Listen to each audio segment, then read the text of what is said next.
ఎన్నో పోషక విలువలు ఉన్న ఈ చిలకడ దుంప కొంతమంది పిల్లలకి ఇష్టంగా తింటారు. కొంతమంది అయితే అసలు ఇష్టంగా తినరు. కానీ వాళ్ళ కడుపులోకి ఏ విధంగా పంపించాలంటే ఈ చిట్కా చూసేయండి.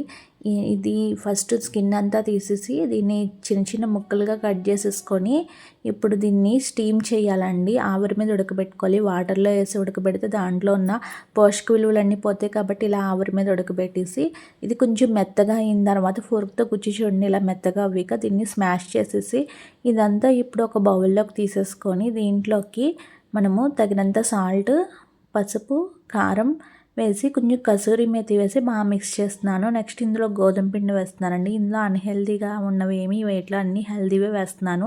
తర్వాత కొంచెం కొంచెం వాటర్ వేసుకొని చపాతీ పిండిలాగా మెత్తగా కలుపుకోవాలి. చాలా సాఫ్ట్గా వస్తుందండి చిలకడ దుంప వేయడం వల్ల. తర్వాత ఇది అరగంట సేపు పక్కన పెట్టుకొని నాననిచ్చి తర్వాత ఇలా ఉండలుగా చుట్టుకొని చపాతీలు ఎలా అద్దుకుంటాం అలా అద్దుకోవడమేనండి. అద్దుకొని దీన్ని మనం చపాతీలు ఎలా కాల్చుకుంటాం అలా కాల్చుకోవాలి. కావాలితే నెయ్యితో కూడా కాల్చుకుంటే ఇంకా మంచిదండి. నేనైతే నూనెతో కాల్చాను. అంతేనండి. ఇది మనకి చాలా స్వీట్గా ఉంటుంది, చాలా బాగుంటుంది. పిల్లలు కూడా చాలా ఇష్టంగా తింటారు. ఇందులో ఐరన్, మెగ్నీషియం అన్నీ ఉంటాయండి. జింక్, కాల్షియం పిల్లలకి బూస్ట్ చేయడానికి, ఇమ్యూన్ సిస్టమ్, డైజెస్టివ్ కూడా బాగా యూజ్ అవుతుంది. కంటి సమస్యలు కూడా మంచి హెల్ప్ అవుతుందండి. నచ్చితే లైక్ చేయండి. Thanks for watching. Please subscribe.